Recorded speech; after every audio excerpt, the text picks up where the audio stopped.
Olá, meu amigo, olá, minha amiga, que a graça e a paz de nosso Senhor e Salvador Jesus Cristo esteja com você nesse momento, nessa hora. Você amigo, você amiga, você aí da internet, do Facebook, do Instagram. Que Deus possa estar abençoando grandemente você, a sua casa e a sua família. Hoje eu vou estar trazendo uma mensagem assim que vai atingir todas as áreas, né? Desde igreja, sociedade, vida profissional. Eu vou falar como exercer liderança. Então a gente que está inserido nesse contexto, que sempre está falando das coisas de Deus, sempre falando sobre o autoconhecimento, falando a respeito de filosofia, de teologia, de ciência, então, a liderança, ela está inserida nesse contexto, né? Seja na área científica, na área filosófica, na área teológica, dentro de contexto religioso, né? Que é a igreja. Então, essa palavra liderança no trabalho, né? Hoje se fala muito, né? Através de palestras sobre coach, né? Sobre mentoria, tantas coisas, né? Então, é bom falar sobre liderança. A Bíblia fala sobre liderança, e a gente precisa entender, porque se fala muito, mas na verdade o que você vai ver são poucas as pessoas que esmiuçam mesmo aquilo que a gente deve entender. Né? Então eu quero pegar todo esse contexto, desde igreja, sociedade, trabalho e vida profissional, para trazer aqui na Bíblia, na epístola de Terceira João. Terceira João é lá no final do Novo Testamento, né? É bem próximo aqui do livro de Apocalipse. Tem Terceira João, Judas, depois é Apocalipse. Terceira João o antepenúltimo livro da Bíblia. Terceira João tem apenas alguns versículos só, é facinho de ler, de entender, né? Tem 15 versículos. Só fácil, não consigo ler a Bíblia, não consegue ler 15 versículos. É complicado, né? Então eu vou trazer hoje um tema sobre sabedoria, né? Que abrange, né, a parte de liderança. Sabedoria, o texto que eu vou ler, a terceira João, é o versículo 9 ao versículo 11. Como exercer liderança. Eu li toda essa terceira João aqui várias vezes, porque é uma epístola pequena, para entender todo o seu contexto, né? O versículo 9 diz assim: escrevi à igreja, mas Diótrefes, que gosta de ser o líder entre eles, não nos recebe. Por isso eu vou visitar, trarei à memória as coisas que ele faz, proferindo palavras insensatas e maldosas contra nós. Como se isso não fosse o bastante, ele não recebe os irmãos, como também proíbe de fazê-los, os que querem recebê-los, e ainda os exclui da igreja. Amados, olha o versículo que João, o apóstolo do amor, ele escreveu: Amados, não imiteis o mal, mas sim o bem. Quem faz o bem é de Deus, mas quem faz o mal não viu a Deus, porque Deus é a fonte de bondade, de sabedoria, de amor, né? Então, tudo que provém de Deus é bom. Então, Deus, o Criador dos céus e da terra, o nosso Deus soberano, maravilhoso, né, que veio na pessoa de Jesus, trouxe paz, perdão, misericórdia e nos trouxe um ensinamento da gente amar uns aos outros. Como exercer liderança? O texto que eu li, eu recomendo você ler toda essa epístola, que é, como eu falei, é apenas 15 versículos, né? É terceira João. Como é importante uma boa liderança? Um bom líder é uma grande bênção para todos. Infelizmente, há muitos líderes despreparados para esta função. O apóstolo João adverte a atitude de um mau líder da igreja primitiva. Seu nome era Diótrefes. Pelas palavras de João, podemos desprender alguns erros desse líder. Centralização exagerada, rejeição de todos os que discordam dele e perseguição aos mesmos, os que discordam dele. Então o líder precisa aprender. Aqui, João está falando de um mau líder. Então a gente tem que ver os dois lados da moeda, né? Um mau líder e um bom líder. E quem a gente deve seguir? Um bom líder. A Bíblia é enfática em falar de vários, né? Eu poderia citar aqui Moisés, Josué, Jesus, Pedro, Paulo, João, dessas epístolas, foram líderes abençoados, líderes bem-sucedidos, homens de Deus que pregaram o evangelho, aquela missão que foi colocada nas suas mãos, eles foram responsáveis ao chamado, né, ao propósito de Deus. Então, os bons líderes, Moisés é exemplo, Josué é exemplo, Jesus dispensa comentário, nosso líder maior, nosso líder número 1. Pedro, Paulo, o apóstolo Pedro, e também o apóstolo João, o apóstolo do amor, que escreveu o Evangelho de João, essas epístolas, e também o livro de Apocalipse. Agora, maus líderes a Bíblia também, por isso que eu gosto da Bíblia, que a Bíblia não omite, né? Ela não omite a atitude dos homens, que é raro e raro feio, né? Os maus líderes, rei Saul, dispensa comentário, né? Um homem que perdeu, desvirtuou, fez-se autônomo, né? Era para ser obediente, porque Samuel falou que Deus ele vela mais pela obediência do que pelo sacrifício. Mas Saul achou que poderia fazer as coisas sem estar consultando a vontade de Deus, sem colocar Deus em primeiro lugar. E o que aconteceu? Deus rompeu com ele, com a família dele, e levantou Davi como rei em seu lugar. Então a história do rei Saul é a história de um mau líder. Um líder perverso, um líder soberbo, narcisista, patológico, né? E invejoso. Nós vemos a perseguição que ele fez em cima do rei Davi, botou para quebrar em cima do rei Davi, né? Porque sabia que Davi foi ungido por Samuel.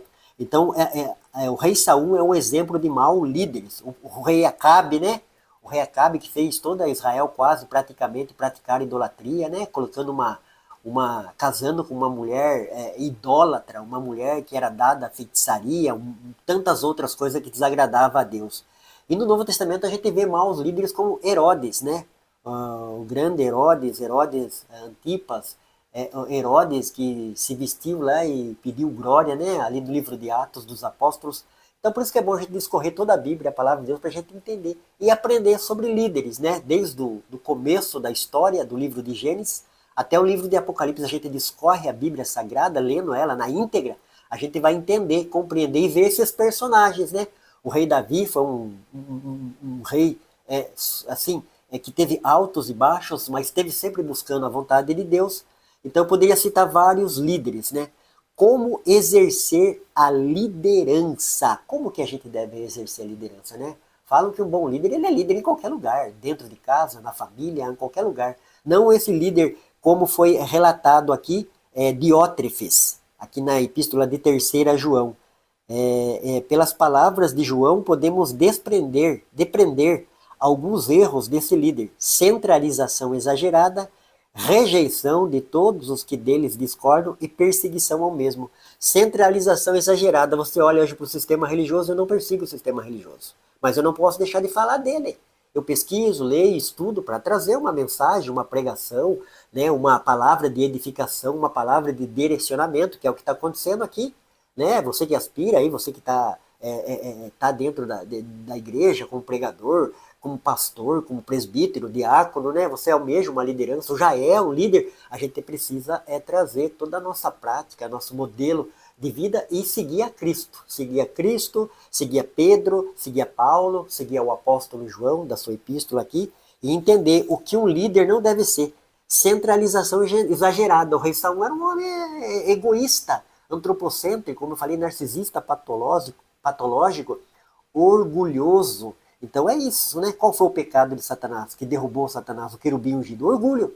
Então a gente tem que tomar muito cuidado, principalmente quando você está nesse cargo. As pessoas pensam que é líder só aquele que é da igreja lá, da igreja de 1000 membros, é da televisão, da internet. E não, você, meu amigo, você, minha amiga, você é um líder dentro da sua casa, né? Onde você está. Né? Você que já tem um cargo de liderança numa empresa, num trabalho, em qualquer lugar, seja em qualquer lugar. Então você que é cristão e crê na palavra de Deus, segue a Jesus, então você deve aplicar esse ensinamento na sua vida. Você sabia que um bom líder precisa ter dom de liderança? É isso mesmo, porque tem gente que não está nem aí. Você olha, às vezes, para certos tipos de líder que a gente observa, né? Em vários lugares, seja na internet, seja na TV, seja na própria igreja. Então a gente vê que tem gente que só tá lá, tá por tá, né? Foi colocado, não sei por quem foi colocado, né? Tem tantas pessoas, né? Hoje eu vi uma palavra, né? Eu estava discorrendo na internet. Então a pessoa chega hoje na igreja, é batizado, aí passa uma semana, ela já estão colocando ela para dar escola dominical, para pregar, para dirigir culto, para fazer tanta coisa. A Bíblia fala que a gente tem que nascer de novo, se arrepender dos nossos pecados, entregar nossa vida a Cristo, andar em novidade de vida, para que venha o amadurecimento, nascer de novo, crescer, né? Para ter experiência com Deus, com a palavra de Deus, com o Espírito Santo. Aí sim, tem pessoas que não receberam experiência nenhuma, nem foi liberto. Tem pessoas que estão oprimidas ainda dentro da igreja, precisando de libertação, de cura, de transformação. Aí o líder, para agradar, né, A, B, família, dizimista, ofertante bom, família de empresário, como os empresários são, né? Eu vejo aí alguns pastores, eu poderia citar nome, eu não vou citar nome, gruda no empresário. Por que você gruda no empresário, pastor? Porque o dízimo dele é de 5 mil, é de 10 mil o dízimo dele? O empresário que está dentro da igreja, ele é empresário lá na empresa, né? Na casa dele ele é o pai de família e na igreja ele é um membro normal, a não ser que ele tenha um cargo ali que você colocou, ou que ele está também, mas com relação a estar dentro da igreja, ele é igualzinho todos que estão ali, é ovelha, tem que ser ovelha. O fato dele ser empresário, chegar com um carro de 300 mil, um carro importado, né, uma BMW, um Land Rover, né, um Porsche na igreja, isso não faz dele nada. Agora o que acontece? Os pastores gostam de colar, né? Os pastores interesseiros, né? Que a maioria é interesseiro, infelizmente, né? Não estou generalizando, eu não faço que nem Elias.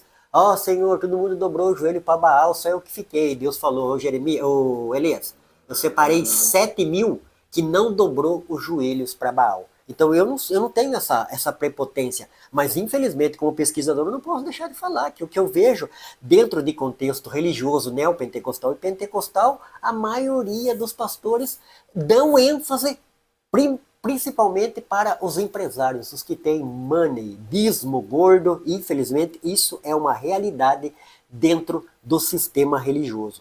Então, você sabia que um bom líder ele precisa ter dom de liderança, o dom tem que estar nele, nato, né? Não forçando nada, assim, impondo como aquele capitão rigoroso, aquele general do exército rigoroso, não. O líder, as coisas fluem através dele, mas ele tem, você percebe, no jeito que ele fala, no jeito que ele faz as colocações, no jeito que ele organiza as coisas, né? Suas coisas, as coisas que estão próximo dele. Então, isso daí é dom de liderança. Ou você sabia que o bom líder precisa ser experiente, que eu acabei de falar aqui. Como que você vai colocar uma pessoa de líder? Ser líder de jovens na sua igreja, né? Ah, o rapaz chegou semana passada, era um usuário de droga, nada contra o usuário de droga, porque eu fui também. Não estou generalizando, pelo amor de Deus. Né? Mas o rapaz precisa de libertação, precisa da palavra, precisa de cura, precisa de aconselhamento, precisa aprender a buscar a Deus, ter uma vida de devoção. Cristão tem que ter vida de devoção, tem que ter leitura, estudo da palavra e vida de oração, vida de jejum na presença de Deus, buscar a presença de Deus, vida de consagração. Outrora você vivia para o pecado, para a iniquidade, para as coisas da vida, agora você vive para Deus. Você é um líder cristão? A sua vida deve ser consagrada a Deus. Isso não impede nada de você estar inserido na sociedade. Só que agora você é um servo de Deus, você é um canal de bênção. Todo líder cristão, ele é um canal de bênção, então ele precisa ter experiência. Um homem, uma mulher de Deus para ser colocado como líder dentro da igreja, isso eu não posso falar agora na área profissional. Na área profissional, no trabalho, se ele é um bom, ele é competente, eu não estou falando isso, estou falando de líder cristão aqui. Né? Dentro de âmbito de trabalho, aí é o patrão, é o diretor, é o CEO da empresa que vai escolher. Ele vai escolher pela competência profissional, não quer nem saber do caráter dele, né? A empresa, não estou generalizando de novo, mas não querem nem saber se é testemunha de Jeová, se é da congregação, se é da Assembleia, se é da Quadrangular, se é metodista. Eles não querem saber. Eles querem saber da competência que a pessoa tem. Só que um cristão, além de ser competente, ele tem que ter uma vida íntegra. Ele tem que ter experiência e ser experiente com Deus, com as coisas de Deus, principalmente com a palavra de Deus, né? A Bíblia diz assim: procura apresentar-te a Deus como obreiro aprovado, que não tem do que se vergonhar e que maneja bem a palavra da verdade. Saber ouvir os liderados, coisa difícil também, né? Eu convivi com alguns pastores, com alguns líderes aí, que é o que ele acha, o que ele pensa, ele não gosta de ser questionado, é um erro, é um erro. A Bíblia de Gênesis e Apocalipse fala, Deus foi questionado, Jesus foi questionado, os apóstolos foram questionados. Quem é você, pastor? Porque você não seja questionado? Agora a pessoa questiona você, aí você já vira inimigo aquela pessoa, número 1 de você. A pergunta, o questionamento, você tem que saber como que ele está embasado, o que a pessoa está questionando você e por que ela está questionando. Nem todo questionamento é uma afronta. Agora, todos os questionamentos, os pastores tomam como afronta. Aí está lá, convive com o pastor, amigo, eles perguntam, pastor, quanto você ganha? Já vira inimigo. Ah, pastor, quanto que a igreja arrecada por mês de dízimo? Vira inimigo. O que é isso? É todo crente que frequenta uma igreja tem o direito. Se a igreja trabalha com dízimo e com oferta, todo cristão que frequenta a igreja tem o direito de saber o salário do pastor e quanto que a igreja arrecada por mês. Isso é um direito, é bíblico isso. Saber ouvir os liderados. Então, é muito sério isso, mas é uma realidade. Né? A Bíblia fala, quem tem ouvidos, ouça. Tem pessoas, se Deus falando uma pregação, só quer falar. Mas falar o quê? Você olha aí, Deus que me perdoe. Na cidade de Votorantim de Sorocaba, eu falo do meu âmbito, do meu contexto.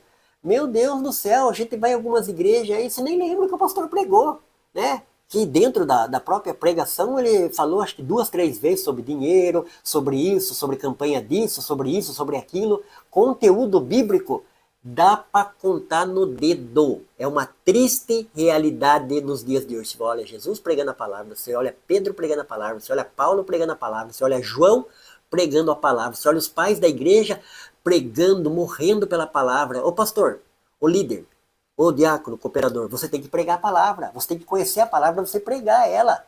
A Bíblia é a palavra de Deus. Esse é o manancial, é a bússola, é a fonte onde você deve mergulhar, conhecer, estudar, pesquisar, para que você venha alimentar os seus liderados. Isso é um fato, uma realidade. Trabalhar em equipe. Então tem cara que, tem uns camaradas aí que é ele, por ele, para ele, é aquela história, faz barba e cabelo, né? Eu fui outro dia na igreja, o irmão, ele abriu o culto, ele falou do que ia ter durante a semana no culto, e ele pregou, ele fez barba, bigode e cabelo. Então, filho, você está trabalhando em equipe. Então, viu? E outra, é tão bom compartilhar. A Bíblia fala quão bom e quão suave é que os irmãos vivem em união. Né? Ali que Deus ordena a bênção. É união, é corpo. Não é um órgão só. Não é só o coração. O coração precisa de outros para ele bombar o sangue, para chegar o sangue até ele. Né? O pulmão precisa de outros, né? O rim precisa, o fígado precisa, o intestino precisa, um precisa do outro. Nós somos o corpo de Cristo. Então trabalhe em equipe, meu amigo. Saber ouvir os outros, conversar. A visão sua não é única. Você entendeu? Você enxerga de um jeito, as pessoas enxergam de outro jeito. Claro que o cabeça é Cristo e o princípio nosso é a palavra de Deus. Mas as pessoas olham por outro ângulo, tem outra visão, outra perspectiva dentro dessa ideia que se chama cristianismo. Mas as pessoas devem ser. Nós vemos aqui no começo da igreja, em Atos, Pedro, Tiago, João, os apóstolos estavam reunidos ali, pregando o evangelho, sempre reunido, né? Sempre conversando. O primeiro concílio que teve em Atos capítulo 15. Então, filho, você quer fazer tudo? Meu filho, tome cuidado. Você é o único, né? É perigoso você até adoecer. Mas tem gente que é ele por ele. É outra coisa que envolve centralização também. Você está muito centralizado em você. Você tem que compartilhar. Somos corpo. Trabalhar em equipe. Aprender a receber críticas. Eita coisa difícil, né? Meu Deus do céu. Ah, não pode falar dele. Pode falar todo mundo. Ele até entra no hall dos que começam a bater, né? Descer a língua em fulano, descer a língua em Beltrano. Mas falou dele, meu Deus do céu. Não aguenta uma colocação, não aguenta uma crítica. E nós precisamos de crítica construtiva. Eu converso muito com a minha mulher, ela conversa comigo, né? Opa, quando eu tô assim, em alguma área, ela chama eu. Às vezes o ego é forte, né? A gente dá umas esquivadas. Mas eu tenho que ouvir ela, minha mulher que é meu bem, né, enxerga em vários ângulos, né, as coisas, né, principalmente assim quando eu estou fazendo um vídeo, né, então a gente precisa entender isso. Agora, esses líderes de hoje em dia, como eu falei, chega na igreja num dia, no outro dia já está pregando, ensinando, tomando conta de vários departamentos da igreja. Tome cuidado, né, aprender a receber críticas. Você sabia que um bom líder precisa saber lidar com suas fraquezas e com suas crises? Porque você não é de ferro, você não é o Superman, você não é o Hulk, não é o Capitão América, é gospel, cristão. Nós somos seres humanos, né? Temos momentos de crise, de adversidade, de dificuldade. Um cristão fica desempregado, um cristão pode acontecer tanta coisa, ele pode separar de um casamento, não é fácil isso daí, é uma coisa muito difícil.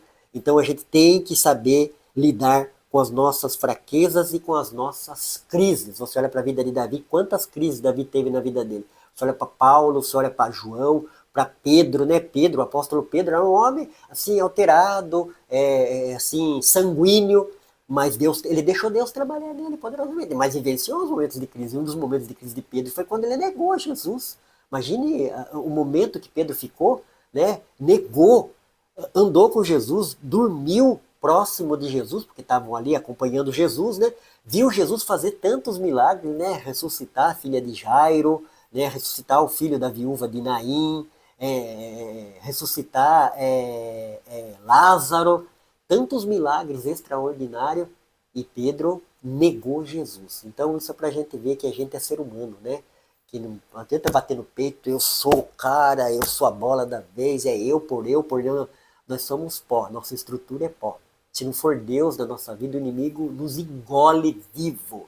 A gente precisa entender isso. A gente precisa entender e saber lidar, né? Você sabia que um bom líder precisa saber lidar com as suas fraquezas e com suas crises. Ser perseverante.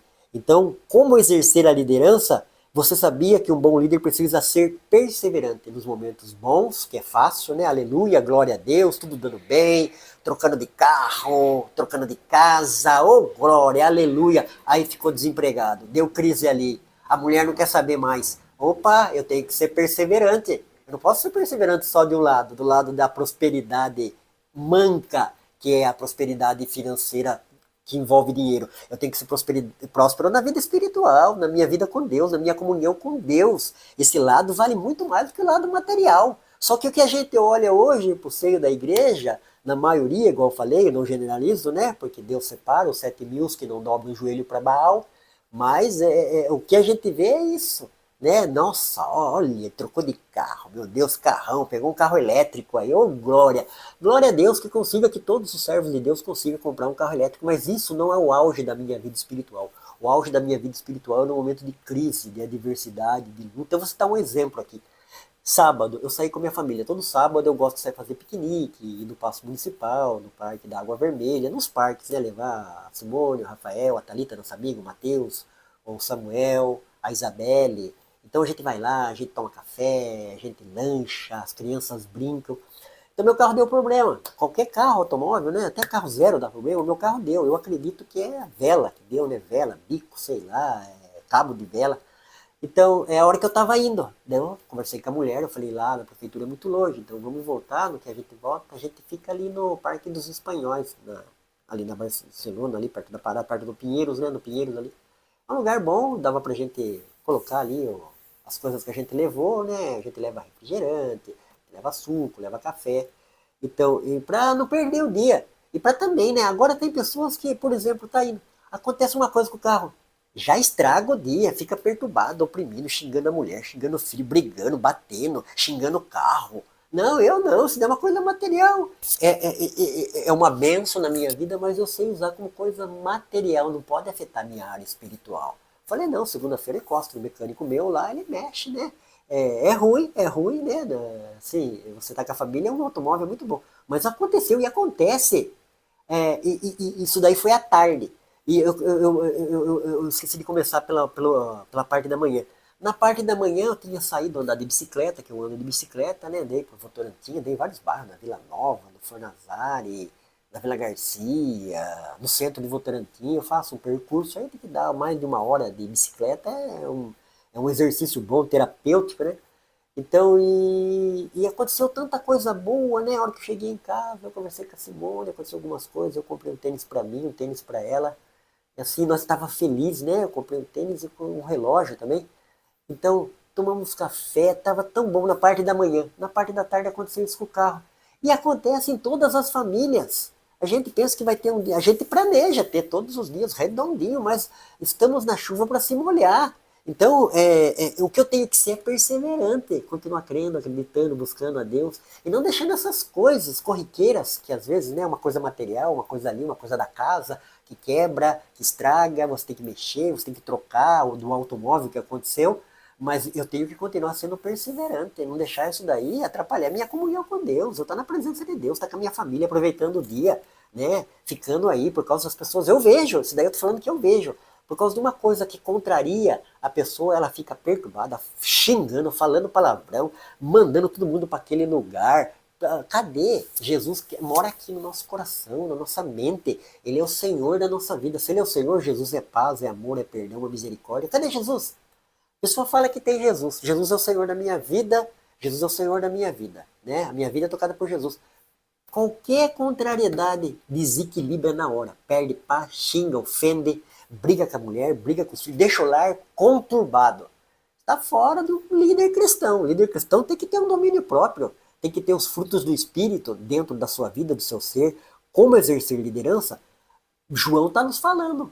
Então João falou aqui, relatou de um homem mau, de um homem perverso dentro da igreja. Ah, dentro da igreja tem muitos dentro da igreja. Tem muita gente que está lá só com máscara, com fachada, é um hipócrita. Tem uma vida fragmentada, tem duas vidas.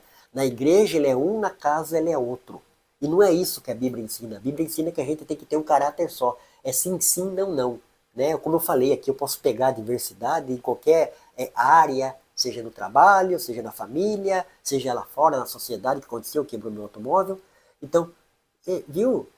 O que vai adiantar eu xingar e ofender? Vai deixar todo mundo, além de eu ficar oprimido, perturbado, toda a minha família vai ficar oprimida e perturbada. E é isso que Deus não quer. Então, um líder cristão tem que ser perseverante nos dias difíceis, nos dias de adversidade. Porque nos dias tudo dando bem, tudo redondinho, é glória a Deus, aleluia. A Bíblia fala assim lá em Provérbios: se te mostrares frouxo no dia da tua angústia, a tua força será pequena. Não, a nossa força é grande, porque a nossa força vem do Deus Criador dos céus e da terra, do Pai, do Filho e do Espírito Santo.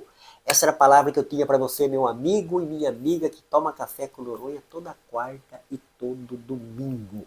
3 João, vamos ler lá. Lê inteiro, né? Como eu falei, é poucos versículos, né? Mas eu li do versículo 9 ao versículo 11, onde o apóstolo João fala de Diótrefes, um mau líder, um líder ruim. E fica, né? Não adianta. Não adianta querer passar pano, que fala, né? As pessoas querem passar pano. Pelo fruto se conhece a árvore. Não adianta falar bonito. Tem muita gente que fala bonito. Eu conheço líderes. Poderia citar na igreja católica, na igreja evangélica e várias instituições religiosas. Não adianta falar bonito. Você tem que fazer bonito. É a sua atitude. É pelo fruto que se conhece a árvore. Uma boa árvore não dá um bom fruto. E um bom fruto não dá uma boa árvore. Então, o bom fruto sai do pé que deu um bom fruto. Né? Uma árvore boa, ela se conhece pelos frutos. Pelo fruto se conhece a árvore, Jesus falou. Então, um líder bom, a gente vê as atitudes dele. Não adianta falar bonito, ter carisma, né? Embora isso é bom, mas não é isso que carimba que ele é um homem, uma mulher de Deus. O que carimba são suas qualidades, né? E a gente vê aqui, você sabia que um bom líder precisa ter dom de liderança, ser experiente, saber ouvir os liderados, trabalhar em equipe, aprender a receber críticas, lidar com suas fraquezas e com crises, ser perseverante. Deus abençoe, fique com Deus, um beijo no coração do Jefferson Noronha para você, meu amigo e minha amiga.